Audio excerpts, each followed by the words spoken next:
ជ្រាបសួរបងទាំងអស់គ្នាតបងស្អាតទៀតណាបងចំពោះបតោងនេះគេទៅគឺមកថ្មីបងណាហ្នឹងហើយ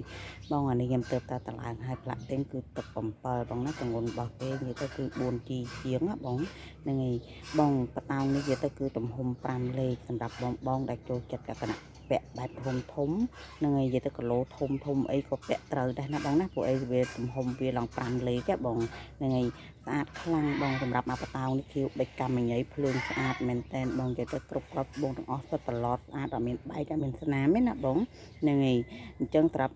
ម៉ូតនេះបតោងនេះនិយាយទៅសាយរបស់គេនេះបងអាចចង់ពាក់មួយខ្សែកវែងក៏ត្រូវខ្សែកខ្លីក៏ត្រូវដែរនិយាយទៅគឺស្អាតខ្លាំងមែនតែនេះនិយាយទៅគឺខ្ញុំពណ៌របស់គេនិយាយទៅគឺខ្ញុំថតនៅក្រោមពន្លឺថ្ងៃហ្មងណាហ្នឹងហើយទឹកធូបិចកម្មញ៉ៃប្រភេទទឹករៀងទឹកលិចមួយហ្មងណាបងហ្នឹងហើយអញ្ចឹងសម្រាប់បងដែលស្រឡាញ់ចង់បានអាចឆាតមកបានណាបងណានេះទៅគឺស្អាតណាស់បងទើបតែតម្លើងហើយណាបងអរគុណច្រើន